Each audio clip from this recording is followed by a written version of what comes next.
ही बातमी येते ती आपण आधी पाहूयात आणि त्यानंतर इतर घडामोडी पाहूयातच। मात्र सध्याची मोठी बातमी काय ती आधी पाहूयात। हिजाब घालणं हे अनिवार्य नाही असं निरीक्षण कोर्टाकडून नोंदवण्यात आलेलं आहे। तर शैक्षणिक संस्थांमध्ये हिजाब बंदी ही योग्य आहे आणि त्याच सोबत कर्नाटक हायकोर्टाने दिलेला हा मोठा निर्णय। हिजाब संदर्भात सुनावणी होती आणि त्या सुनावणी दरम्यान हिजाब घालणं हे अनिवार्य नाही, शैक्षणिक संस्थांमध्ये हिजाब बंदी ही योग्य आहे, हा मोठा निर्णय कर्नाटक हायकोर्टाने दिलेला आहे। हिजाब वादावरती कर्नाटक हायकोर्टामध्ये आज सुनावणी होती आणि या सुनावणी दरम्यान एक मोठा निर्णय आलाय हिजाब संदर्भात, तो म्हणजे हिजाब घालणं हे अनिवार्य नाही असं निरीक्षण कोर्टाने नोंदवलंय। शैक्षणिक संस्थांमध्ये सुद्धा हिजाब बंदी ही योग्य आहे असं म्हटलेलं आहे कोर्टाने। त्यामुळे कर्नाटक हायकोर्टाने हिजाब संदर्भात या सुनावणी दरम्यान जो काही निर्णय दिलाय, हिजाब घालणं हे अनिवार्य नाही असं सांगण्यात आलंय। या वादातली जी याचिका होती ती कोर्टाने फेटाळून लावली आणि शैक्षणिक संस्थांमध्ये हिजाब बंदी योग्य आहे असं देखील म्हटलेलं आहे।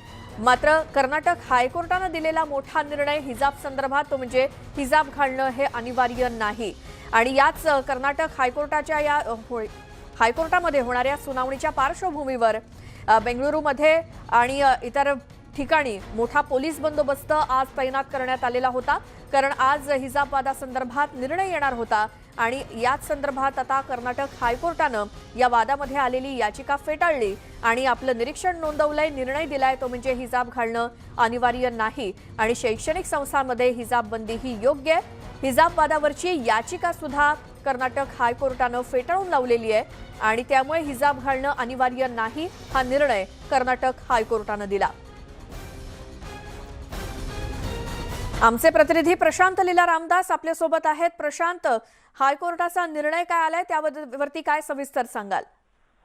बरोबर आहे, हिजाबच्या प्रकरणामध्ये खास करून कर्नाटक उच्च न्यायालयाने एक अत्यंत महत्त्वाचा निर्णय दिला आहे। या निर्णयावर त्यांनी स्पष्ट केलंय की हिजाबची सक्ती होऊ शकत नाही कुठल्याही शैक्षणिक संस्थेमध्ये, ज्या संदर्भातली माहिती पुढे आली, ज्या पद्धतीने स्पष्ट केलं जातं, ज्यामुळे आंदोलन सुरू झालं होतं हिजाबच्या मुद्द्यावरून संपूर्ण कर्नाटकामध्ये।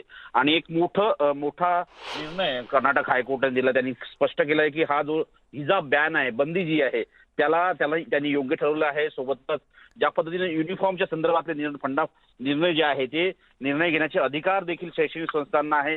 आणि सोबतच ज्या पद्धतीने हे स्पष्ट केलं आहे की जो निर्णय राज्य सरकारने घेतला होता 5 फेब्रुवारीला, तो देखील निर्णय जो आहे तोही योग्य आहे अशा प्रकारचं स्पष्टपणे सांगितलेलं आहे हायकोर्टाने। हायकोर्टाने हे स्पष्ट केलंय की हिजाब घालणे हे काही इसेन्शियल म्हणजे आवश्यक अशा धार्मिक प्रक्रियेमधलं, इस्लामिक धार्मिक प्रक्रियेमधलं आवश्यकता नाही आहे असंही स्पष्ट केलेलं आहे। आणि सोबतच त्यांनी हे स्पष्ट केलं आहे की ज्या पद्धतीनं कोर्टाने स्पष्ट केलं आहे की कर्नाटक कोर्टाने की यामध्ये इस्लामिक विश्वास आणि इस्लाम धर्मावरती विश्वास ठेवणाऱ्या लोकांनी हिजाब घालावं यासाठी कुठलीही सक्ती केली जाऊ शकत नाही असंही या कर्नाटक हायकोर्टाने स्पष्ट केलं आहे की आणि हे जे खास करून हिजाब बंदीचा निर्णय जो घेतला होता तो देखील अत्यंत आवश्यक आहे। आणि या संदर्भात त्यांनी कोर्टाने हे स्पष्ट केलंय की ह्या आर्टिकल 14 आणि 15चं कुठल्याही पद्धतीने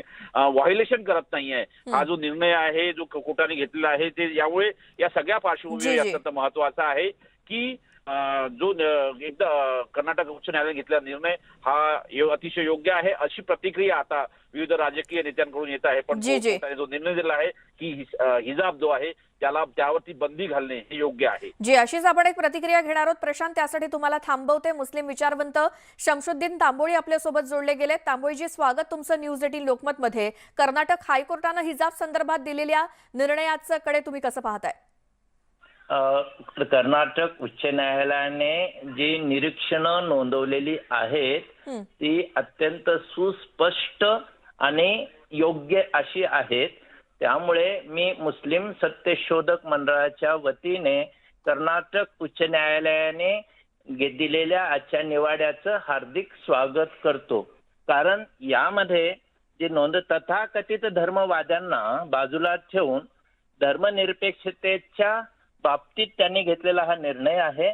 अनेक मुस्लिम देशांच्या मध्ये शाळा, सार्वजनिक वाहतूक, शासकीय कार्यालय आणि सामाजिक उपक्रम यामध्ये बुरख्याला बंदी घातलेली आहे आणि कुठल्याही पद्धतीने हिजाब किंवा बुरखा हा इस्लामचा श्रद्धेचा अविभाज्य असा भाग नाहीये.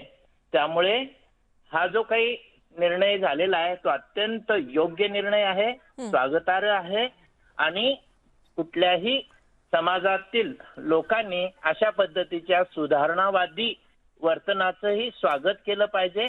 आपण कुठल्या काळात राहतोय, आपण कशा पद्धतीने वागायला पाहिजे, कुठल्या गोष्टीची सक्ती करावी, कुठल्या गोष्टीत अनाठायी आग्रह धरावा, या बाबतीत सुद्धा सुज्ञता पाळण्याची गरज आहे. मी मुस्लिम समाजाला किंवा त्यातल्या धर्मवादी मंडळी जी आहे जे हिजाबचं समर्थन करतायत त्यांनाही असं आवाहन करू इच्छितो की त्यांनी न्यायालयीन या निर्णयाचं स्वागत करावं. जी शमशुद्दीन तांबोळीजी, खूप धन्यवाद. तुम्ही न्यूज 18 लोकमतशी बोललात. या संदर्भात अधिक बोलूयात. काँग्रेसचे नेते हुसैन दलवाई सुद्धा आपल्यासोबत जोडले गेले. दलवाईजी, स्वागत तुमचं न्यूज 18 लोकमतमध्ये. आता अर्थात या कर्नाटक हायकोर्टाच्या निर्णयाचं स्वागतच केलं जात आहे सगळीकडे हिजाब संदर्भातल्या. तुमचं काय मत? असं आहे, हायकोर्टाचा जो निर्णय आहे त्याला विरोध करण्याचा काही प्रश्न नाही. जी असं आहे, त्या शाळांचा युनिफॉर्म असतो त्याप्रमाणे चालतं. पण एक लक्षात घ्या, युनिफॉर्म मध्ये शिका येत नाही, युनिफॉर्म मध्ये दागिना येत नाही. मी ज्या वेळेला शाळेत होतो त्यावेळेला चिपळूणमध्ये त्यावेळेला मुलींचा निळ हे निळी आम्हाला खाकी पॅन्ट असायची आणि मुलींना निळ याच्यामध्ये असायच्या त्या ड्रेसमध्ये. तर काही साड्यांमध्ये असायच्या मुली, काही परकर आणि याच्यामध्ये असायच्या, ब्लाउज मध्ये असायच्या आणि काही स्कर्ट मध्येही असायच्या. असं आहे, त्या शाळेच्या लिबरल धोरणाच्या नुसार ते होत असतं. एक लक्षात घ्या, हिजाब आणि बुरखा याच्यामध्ये बराच फरक आहे. हिजाब हा सगळेच आता अलीकडे मोठ्या प्रमाणात घेतले जातात आणि विशेषतः कोरोनाच्या वेळेला फार मोठ्या प्रमाणात घेतले जातात. प्रश्न मात्र एक असा आहे की मुसलमानांनी या संबंधामध्ये विचार केला पाहिजे की आपल्या मुलींना शिक्षण महत्वाचं आहे की हिजाब महत्वाचं आहे. शिक्षण तुम्ही द्या, शिक्षणाच्या अनुषंगाने आपोआपच ती आपलं संरक्षण करू शकते. मग तिला बुरख्याची हिजाबची काही गरज नाही. ज्या महिला मोठ्या प्रमाणात शिक्षण घेतलेल्या आहेत त्यांना याची गरज असत नाही आणि म्हणून शिक्षणाला अडथळा होईल असं काही तुम्ही करू नका. तुम्ही तुमच्या शाळा काढा आणि तिथे मग काय तुमचा ड्रेस असेल तो करा ना.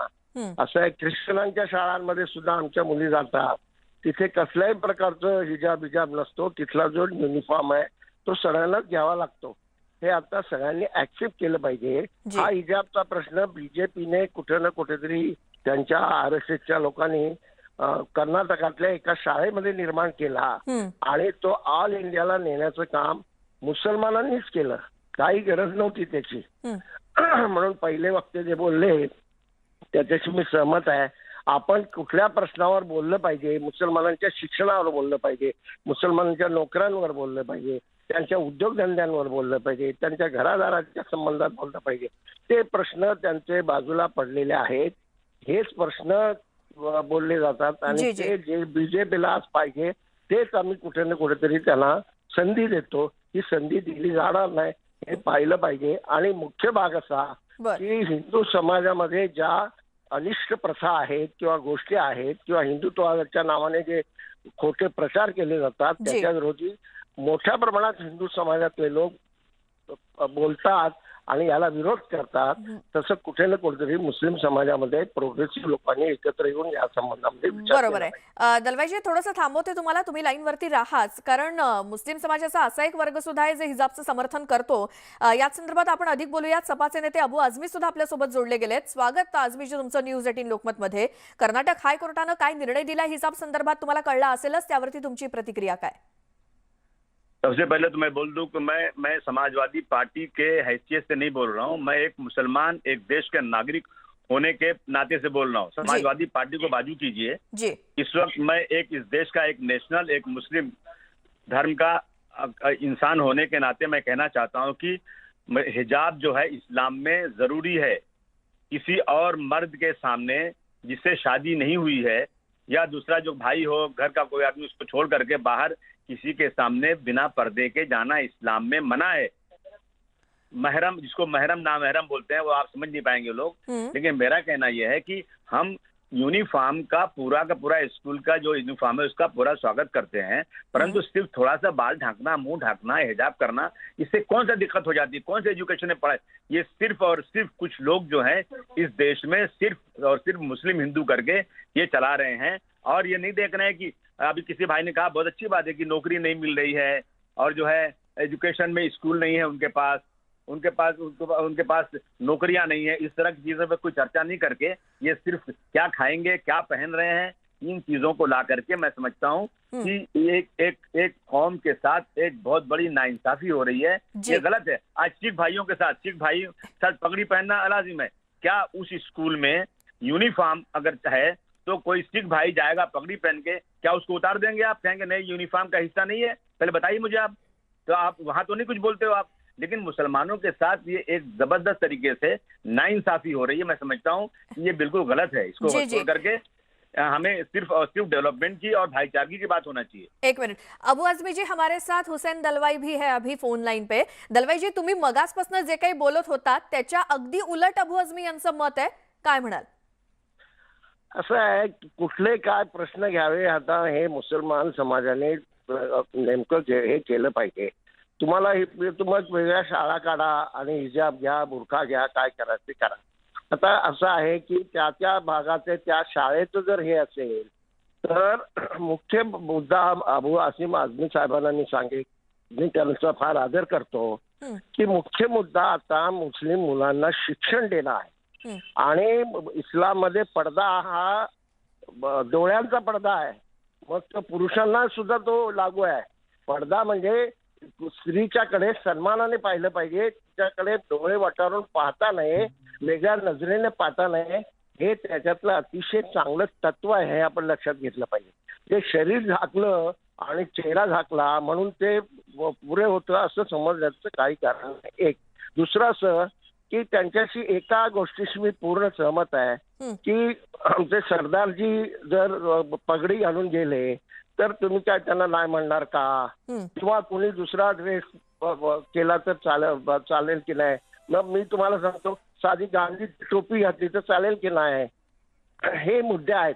हिजाब आणि पडद्यामध्ये फरक आहे। हिजाब हे नुसतं वर घेतलं तर ते फार त्या ह्याच्या युनिफॉर्मच्या विरोधात आहे असं समजणं हे मुद्दाम होऊन काही ना काहीतरी काड्या घालण्याचं काम सातत्याने बीजेपी करते। आणि दुर्दैवानं त्या संबंधामध्ये रिॲक्ट कसं व्हायचं हे मुस्लिम समाजाला समजत नाही। जी जी हॅलो जी, आवाज येतोय दलवाईजी तुमचा, बोला। मुस्लिम समाज हा मोठ्या प्रमाणात इमोशनल समाज आहे आणि तो प्रत्येक गोष्टीला फार जोरात रिॲक्ट होतो आणि तेच नेमकं भाजपला पाहिजे हे आता कुठे ना कुठे आम्ही लक्षात घेतलं पाहिजे। आसिम साहेबांना सुद्धा मी हे विनंती करेन की ते चांगले नेते आहेत, समाजामध्ये त्यांचं फार मोठं स्थान आहे, समाजाला कुठे ना कुठेतरी आता प्रगतीपथावर नेण्याच्या दिशेनं काम केलं पाहिजे। आज मुस्लिम समाजामध्ये मोठ्या प्रमाणात शिक्षणाच्या बाहेर 33% मुलं शिक्षणाच्या बाहेर आहेत। ही काही चांगली गोष्ट आहे का? SSC पर्यंत जाणारी मुलं सुद्धा 50% नाही आहेत। हे मुसलमानाचं शिक्षणाचं जे प्रमाण आहे हे प्रमाण कसं बदलेल हे पाहिलं पाहिजे। आणि मुस्लिम मुलं ही लवकरात लवकर शिकू शकतात, कारण लहानपणामध्ये कुराण शरीफ पढून त्यांना एक ट्रेनिंग मिळालेलं असतं त्यांच्या मेंदूला, ब्रेनला, ते त्याचा उपयोग केला पाहिजे। आणि गरीब समाजाला पुढे आणायचं असेल तर शिक्षण हा एक मोठा मार्ग आहे, हे आपण लक्षात घेऊन त्या संबंधामध्ये सावधानतेने रिॲक्शन दिल्या पाहिजे। बरोबर आहे। दलवाईजी थोडंसं थांबवते, तुम्ही वेगळ्या पद्धतीने विचार करताय, मात्र अबू आझमी तसं नाही करत आहेत असं एकूणच दिसलं त्यांच्या बोलण्यावरनं।